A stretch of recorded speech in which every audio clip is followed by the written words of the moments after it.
enggak, tapi aku ngeliat persis kok dia begini di ujung, kata dia gitu. Parah, karena apa? Dia kayak kapalan gitu, cuma ngelembung banyak, persis segala macam, tapi tetap aja ngerasa gitu, berat banget tas kayak biasa. Dan itu gue ngerasa pas banget di kayak ngelipu karir gue gitu.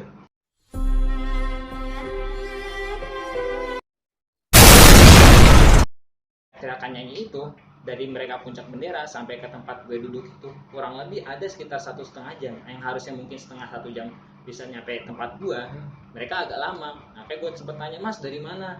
Oh dari kota A nih mas, saya dari kota A. Terus mas dari mana? Oh, saya dari komunitas A B C D kata dia gitu ya. Gue pikir kok mereka dari komunitas tapi kok begini gitu adabnya. Cuman gue nggak mau terlalu ambil pusing ya Pak JK, cuman ya jadi pelajaran aja buat gue. Cuman gue bilang, mas tadi saya sempat dengar juga dari gate yang lain kalau di sini nggak boleh teriakan mas, cuman mungkin mas bisa bilang ke teman-temannya. Oh iya mas, nanti saya sampaikan. Dan itu ceweknya bukan pas itu naik juga yang teriakan sama yang cowoknya. Gue juga sempat ngomong ngasih tahu, mas kalau bisa jangan teriakan, soalnya tadi saya dikasih tahu kalau di sini jangan teriakan. Mas bisa ngerasakan tadi tutup jalurnya, tadi pas mas belum teriakan jalurnya masih kelihatan. Masih kelihatan. Iya, udah dari situ gue ngerasa oh emang kita nggak boleh main-main sama, apalagi sama lingkungan yang ibaratnya belum familiar sama kita, lingkungannya masih awam ya, kita.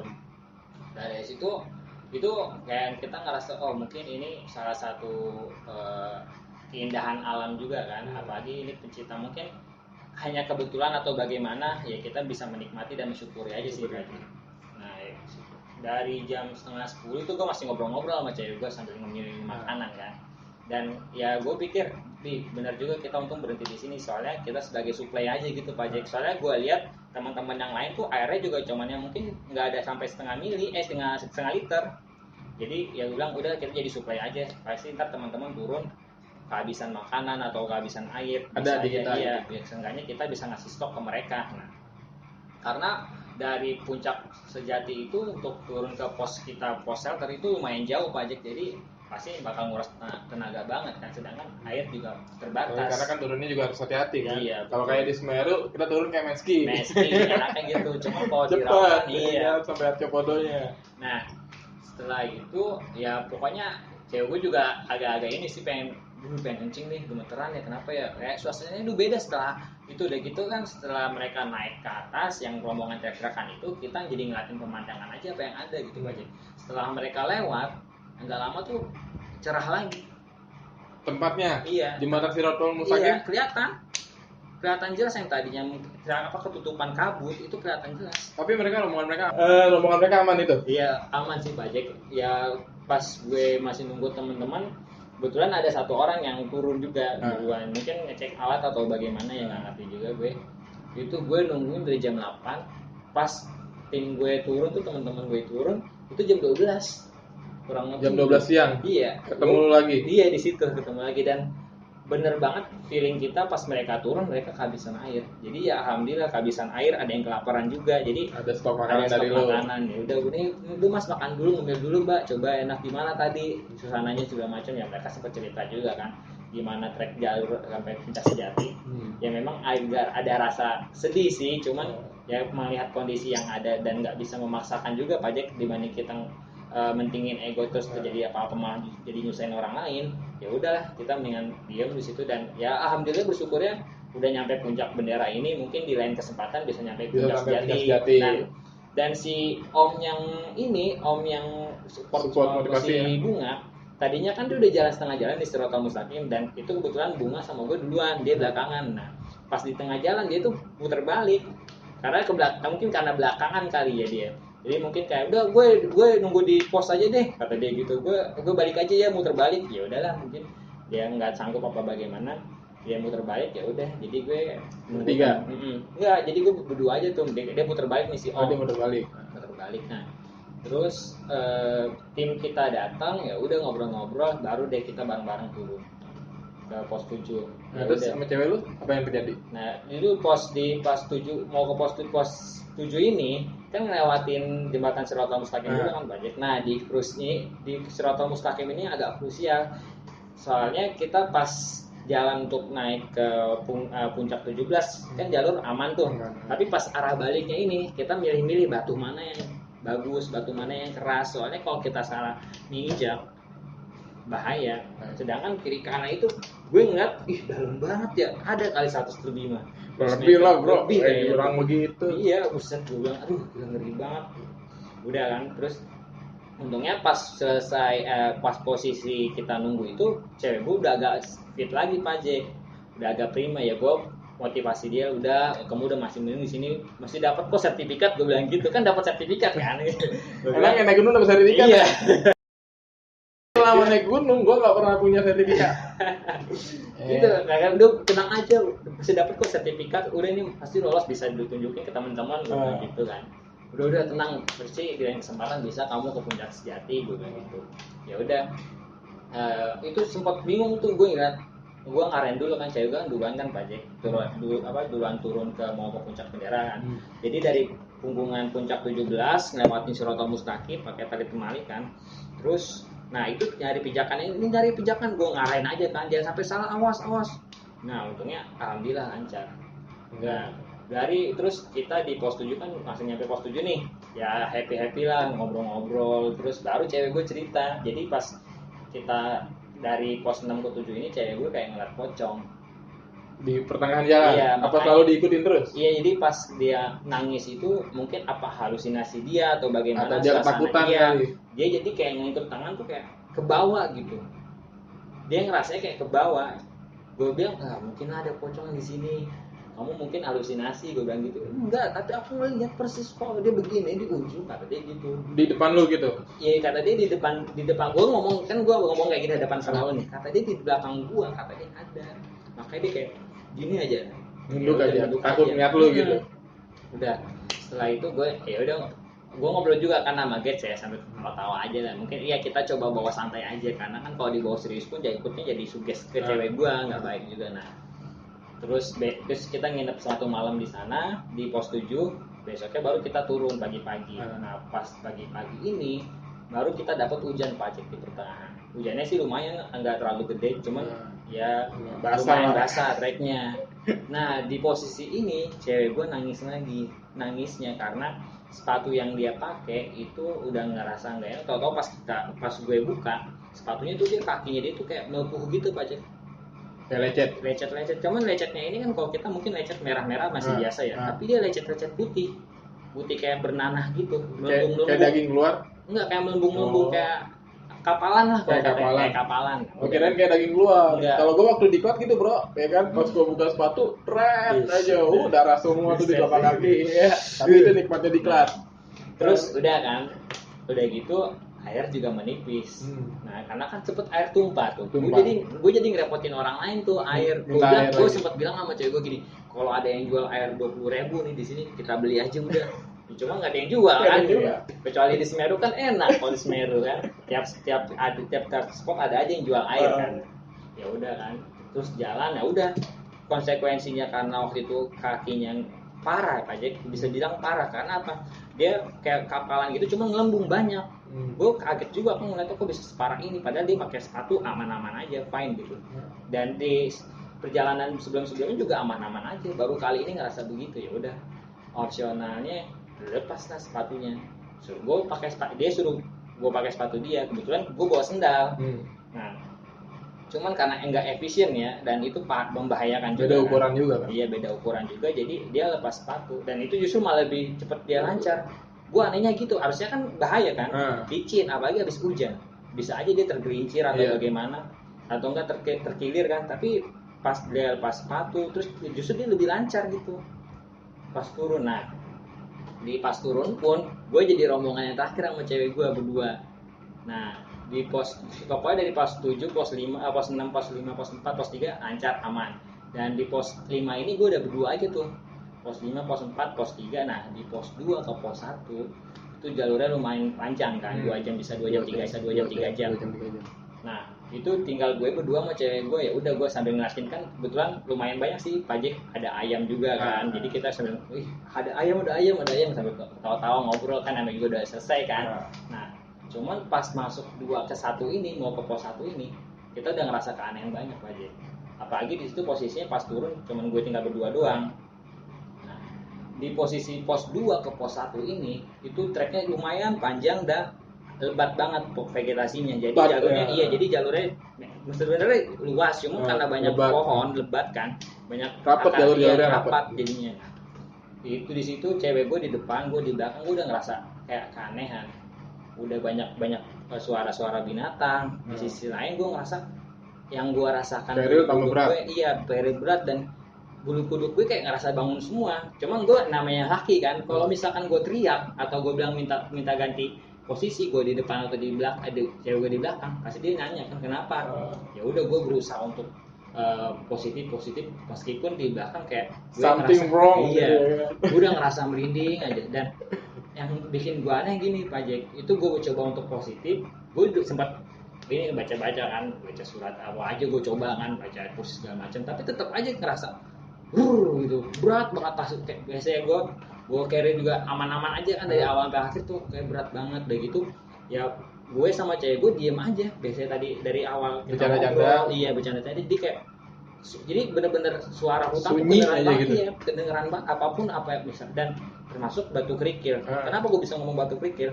Kita kayak ada yang ngerasain nimpuk, ada yang lempar. Iya, dan itu gue ngerasa pas banget di kayak ngenimpuk carrier gue gitu.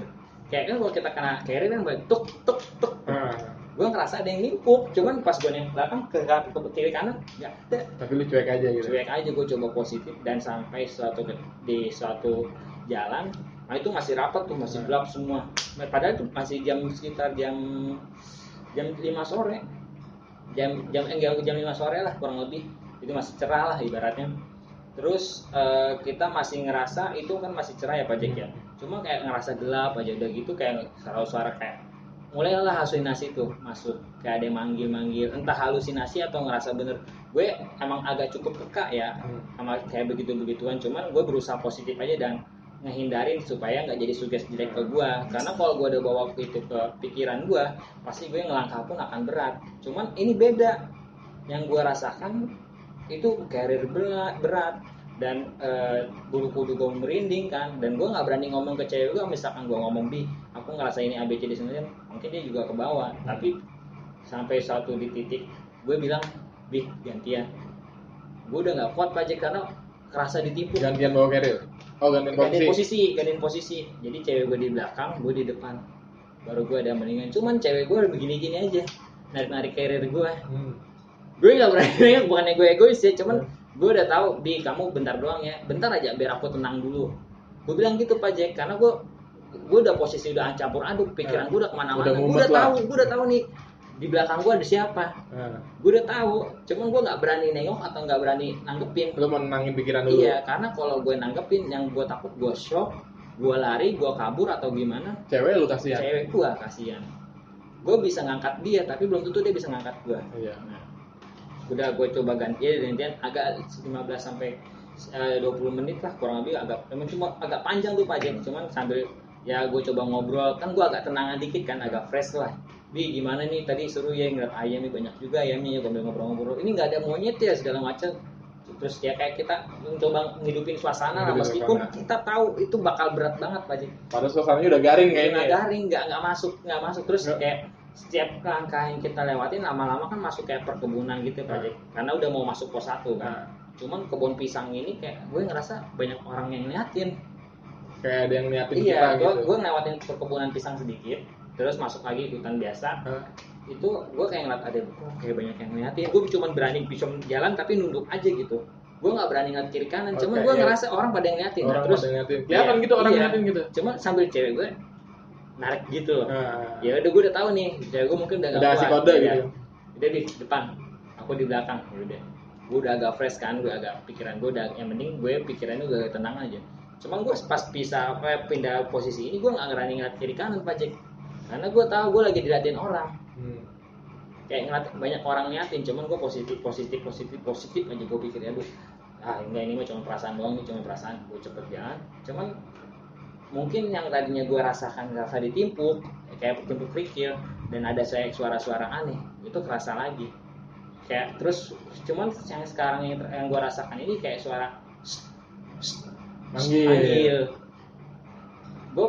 Gue tahu nih suara cewek Pak Jack, cuman gue pikir ini bukan suara cewek gue. Kalau gue pikir wah ini udah nggak beres nih. Udah gitu ini panjang banget nih jalurnya nih 2 ke 1. Kata gue nih kapan nyampenya. Cuman aku pikir ya Allah, apa kita harus nunggu di sini? Gue mikir, berusaha pikir apa gue stay di sini dulu apa nunggu sampai orang datang. Cuma nggak mungkin karena gue di situ yang terakhir. Sedangkan teman-teman dari provider yang lain, dari jasa yang lain belum tentu turun hari itu juga. Jadi ya udahlah, paksain meskipun gue rehat sejenak di situ, kondisi cewek gue udah nggak memungkinkan untuk istirahat. Jadi mau nggak mau harus lanjut. Iya, dan hari pun makin lama kan makin gelap. Ya udah, gue coba positive thinking, sama lama kelamaan beda lagi suasananya Pak Ji. Yang tadinya cuma suara, yang tadinya cuma batu, yang tadinya cuma panggil siul-siul doang kan. Ini jadi kayak ada angin kenceng gitu. Angin kenceng kan. Kenceng gitu kayak kita ke bawah dikit gitu. Kan kadang kalau ada angin lewat dikit kita suka ke bawah kan kayak kok udah anginnya ke kiri ke kanan. Biasanya kan kalau satu angin biasa kan dia satu arah kan. Tapi dia ini ke kiri ke kanan. Cewek gue pun ngerasa. Dan itu bagi gue kalau ibarat kata ya 2 ke 1 ini bagian terberat. Gue udah coba positif terus dan untungnya nggak lama angin keluar itu ya udah banyak inilah perkebunan gitu nih udah banyak udah. Terus nggak lama ada kayak pos kecil gitu, udah pos 1 nih, untungnya masih ada tuh gate nungguin kita. Nah ya udah gue bilang Mas, ya sapa-sapa kan ngobrol bentar, gimana Mbak kakinya, nah sambil ngasih obat juga kan ke cewek gue. Terus datang tuh bantuan motor ojek, jadinya kan harusnya dari pos 1 dari pos yang ini pos biasa ini Bayangan ke pos 1 ini masih agak lumayan pajak. Cuman di situ ditungguin tuh sama gate-nya. Nah, gate-nya pakai HT, manggil gate yang lain suruh bawa motor karena cewek gue udah nggak mungkin jalan lagi. Ya udah dijemput pakai motor, jalan lah terus. Tapi kok kita tetap trekking ke pos Sunaria. Berdua sama guide. Nah, sama guide cuman cewek gue pas kita nyampe di pos Sunaria itu dia udah nyampe base camp, alhamdulillahnya. Cuman pas gue nyampe pos Sunaria itu udah malam, udah maghrib 6:30. Ya udahlah naik ojek tuh kan kita dari pos Sunaria ke Scrap terus ke base camp kan.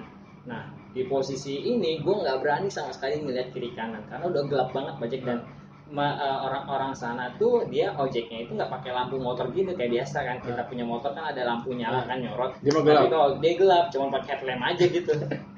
Ya udah gitu kan kita dari pos 1 itu ke base camp itu kurang lebih 1 jam naik ojek. Jadi ya udah gue cuma bisa diem aja. Gue cuma ya Allah alhamdulillah udah nyampe sini. Udah kayak ngerasa kayaknya nggak bersahabat nih gue sama di Raung. Gue udah ngerasa gitu bajek. Nah nyampe, gue udah disambut aja, weh Mas gimana? Malam banget nyampe, yang lain pada nyampe jam 5 sore, ada jam 3:30, cuman gue doang agak malam. Ya udah kan, ya Mas malumin aja, lagi kondisinya nggak stabil gitu.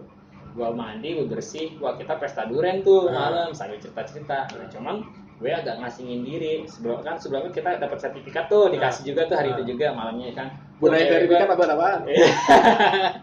Gue kira bisa ngelamar kerja kan lumayan. Terus ya udah gue agak ngasingin diri sama Gek sambil ngobrol-ngobrol kan. Kebetulan juga kan gue pribadi kan tour leader juga, Pak Jack sempat juga megang trip yang ke gunung. Jadi sempat juga jadi guide dan tahu gitu posisinya ya. Gue cerita sama dia ngobrol-ngobrol, gue bilang Mas jujur gue ngerasa yang paling berat itu bukan di pos 6 ke pos 7 atau di Siratal Mustaqim, tapi yang berat itu di pos 2 ke pos 1. Emang Mas. Jawaban mereka emang. Iya, emang Mas. Gue bilang, lu jujur sama gue ya, ini pasti banyak penunggunya kan. Dan mungkin aja ada macan kan di sini di pos 2, gue bilang gitu. Ya memang habitatnya kurang lebih di pos 2 Mas. Di pos 2 memang agak rapat vegetasinya. Dia sambil ketawa-tawa ngomongin, terus gimana Mas digangguin emang? Dia bilang gitu. Digangguin. Pak gila lu kenapa gak bilang-bilang? Harusnya lu nungguin gue bilang gitu aja. Harusnya. Harusnya nungguin gue. Soalnya udah beda banget Pak Jack. Gue sasananya gue bilang gue ceritain aja kan panjang lebar. Terus gue cerita juga kan. Kita cerita juga memang sebelum kita naik ini ada satu kejadian pendaki meninggal di situ. Enggak di situ. Jadi kan itu gue naik Maret kan. Jadi setiap Januari itu Raung tutup untuk menghormati si pendaki ini. Nah, jadi kata guide gue ini pas gue nunggu di punggungan kurang lebih nggak jauh dari situ tempat ditemuin si mayat. Dan dan kan kebetulan di pos 7 ini ada kayak semacam petilasan. Iya kayak petilasan, terus kayak ada semacam gubuk gitulah, ibaratnya bukan gubuk sih, kayak pos kecil gitu Pak Jack. Nah katanya si Get ini, gue mas tadi tuh nggak berani di situ loh. Di situ sebenarnya banyak stok air katanya gitu, stok air dari orang-orang bawah biasanya dari Get itu naruh situ buat cadangan. Gue nggak berani di situ karena apa? Pas evakuasi jasad itu mayatnya ditaruh di situ. Tapi itu cewek lo gimana? Ya baru dia cerita juga ya pengalaman dia pas dia ketemu pocong, dan pas di pos 2 ke 1 dia juga ngerasa udah angkat tangan sebenarnya, cuman sama kayak lu posisinya. Sama kayak gue nggak jauh beda. Dilempar-lemparin batu kerikil. Karena dia berusaha positif aja dan gue nggak komen, kata dia kalau selama kamu nggak komen berarti aku masih bisa percaya sama kamu. Tapi kalau kamu udah aneh-aneh, cuman sebenarnya aku udah tahu kamu udah ngerasa aneh makanya minta posisi kan, dia bilang gitu. Iya. Ya emang, cuman aku nggak bilang cerita ke kamu hari di pas itu juga. Kalau gue cerita kan beda lagi Pak ceritanya. Dia pasti juga kepikiran, ke bawah suges, dia kacau lagi, dan ya kacau banget dah di pos 2 ke 1 itu. Dan ya jadi banyak pengalaman juga sih di Raung. Jadi gue banyak introspeksi diri lagi, terutama masalah manajemen pendakian. Masalah air juga, masalah peralatan dan tapi tadi itu salah satu yang ada satu, kalau menurut gue sih ada kurangnya, ada minusnya ya. Iya, Ketika ada minusnya itu apa? Si guide-nya ini seharusnya dia tuh ada backup depan dan belakang, bro. Ya kan, ada leader dan ada sweeper. Iya, memang harusnya gitu. Dan itu cewek juga ini sih, cewek ada yang barengan gue ini kan 3 cewek kan, cewek gue sama 2 cewek ini sempet ketinggalan di belakang, sedangkan Cat dua-duanya di depan. Gue sempat mikirin, ini gimana cewek 2 laki di belakang, sedangkan mereka tinggal berdua. Satu rombongan sama lo? Iya, yang satu rombongan sama gue kan 3 cewek. 1 cewek gue, 2 cewek ini. Yang 2 itu di belakang lo? Di belakang. Sempat di belakang. Di pos 5 ke 6 kan 6 itu udah posisi maghrib aja. Terus gimana kan? Ya sempat mereka marah kesel. Dia pakai bahasa timur lah aja, Jawa Timur. Cuman gue nggak ngerti apa yang mereka ngomongin. Cuman kurang lebih mereka marah. Iya, seharusnya ada leader, ada sweeper, ya kan? Karena memang dia bertanggung jawab terhadap itu semua. Tapi ya alhamdulillah ya sampai turun nggak ada apa-apa sih. Dan gue sempet juga nanya ke tukang ojeknya, sempet ngobrol sambil gue merem kan, karena gue nggak berani ngeliat kiri kanan. Karena kita kan nyisirin sungai juga Pak Jack, pinggir sungai. Terus gue sempet ngobrol, Pak, kenapa ya tadi saya ngerasa aneh di pos 2 ke 1? Dia ketawa. Pasti gue kalau gue udah ngerasa gitu, yang pernah gue tanya ada macannya ya Pak, karena gue sempet ketemu macan Pak Jack waktu itu. Pernah ketemu macan? Pernah di event sebelumnya pernah ketemu macan. Dan gue cerita sama bapak ini, di situ tukang ojeknya kan, terus dia bilang, iya mas emang di situ habitatnya kadang suka turun juga ke pemukiman, dia bilang gitu. Oke. Mantap juga gitu, gokil. Bikin gimana ya bro ya? Tapi yang dialami oleh kawan kita ini yang memang akan jadi pembelajaran buat kita ya. Nah, seperti tadi bilang, manajemen waktu, ROP juga harus jelas ya kan. Tapi yang paling diutamain kayak misalnya yang tadi itu dibilang yang namanya yang bertanggung jawab, ya dia harus bertanggung jawab semua sebenarnya. Tapi ya tidak bisa disalahkan juga ya, karena banyak faktor juga di situ. Tapi itu akan jadi bahan evaluasi bro, ya kan? Karena takutnya ketika terjadi apa-apa sama lu, gimana dia? Iya kan, pertanggung jawabannya. Tapi gue bingung, gue semenjak naik gunung bro belum pernah dapat sertifikat loh. Karena mungkin jadul kali ya. Iya. Tapi gue juga biasanya kan ya ada kan satu gunung Jawa Barat kayak gitu juga. Ada kan. Cuman yang di ini gue juga baru pertama kali dapet di kok kayak gini ya. Gue bilang mas ini berlaku di mana ya? Sertifikat. Iya. Tapi ya memang tahu deh kalau orang bilang katanya orang pernah naik gunung kayak ini harus pakai guide ini. Gue nggak pernah bro. Nggak pernah ngerasain itu semuanya. Mungkin zaman now ya, zaman sekarang kayak gini ya kan, biar. Cuman gue juga pribadi gitu sih, Pak Cek, lebih nyaman jalan sama teman-teman. Karena kalau kita pakai provider, satu hal kita nggak dapat namanya rasa chemistry-nya. Kalau kita sama teman sendiri kan minimal kita udah tahu fisik satu gimana, dan kita bisa analisa dan evaluasi terus menerus. Dan ya lebih manajemen lah, ada bagaimana ada leader, siapa yang middle, siapa yang sweeper, dan itu perjalanan event tertentu kan harus dievaluasi lagi. Tapi mungkin ini buat bahan pembelajaran juga bro, ya kan mungkin kenapa diterapkan adanya itu, ya kan adanya guide ya, adanya guide yang mungkin buat safety kita juga kan, karena ya memang dalam kegiatan di alam bebas itu kan yang paling utama itu nyawa bro, ya kan. Cuma memang tetap bro, kalau mindset kita semuanya tuh alatku adalah nyawaku, betul ya kan, makanya itu harus dipersiapkan juga kan. Kalau kita bermain ya orang bilang hobi mereka mahal. Hobi mereka mahal itu hitungannya materi, ya kan? Tapi hobi kita lebih mahal. Kenapa hobi kita lebih mahal? Hitungannya nyawa. Iya dia betul. Iya, setuju nggak kalau hitungannya nyawa? Ya Pak, thank you banyak ya. Sama-sama Terima kasih banyak bro. Tadi mungkin cerita dari sobat kita ini ya kan, jadi bahan pembelajaran buat kita sehingga next time kita bisa evaluasi lagi. Ya inilah kondisi Raung ya Ki. Ya, mungkin mau naik lagi ke Raung Ki. Kalau ada kesempatan sih ada kesempatan lagi gas. Ada sedikit catatan sih Pak Jack dari gua. Meskipun kita track recordnya udah di atas 3.000 sekian untuk pendakian gunung, ya tetap aja Raung adalah gunung terekstrim. Tapi kalau ada catatan Kilimanjaro ikut ya? Ya boleh. Ya bisa bro, ya kan cukup sampai di sini. Berbagi pengalaman dari kawan kita ini ya kan. Kurang lebihnya mohon maaf jika ada pihak-pihak yang dirugikan atau yang tidak sengaja kurang gitu kan, mohon maaf ya. Ini kita buat ya buat bahan pembelajaran buat kita semua ya kan. Kita cari hal-hal yang terbaik dari semuanya ya kan.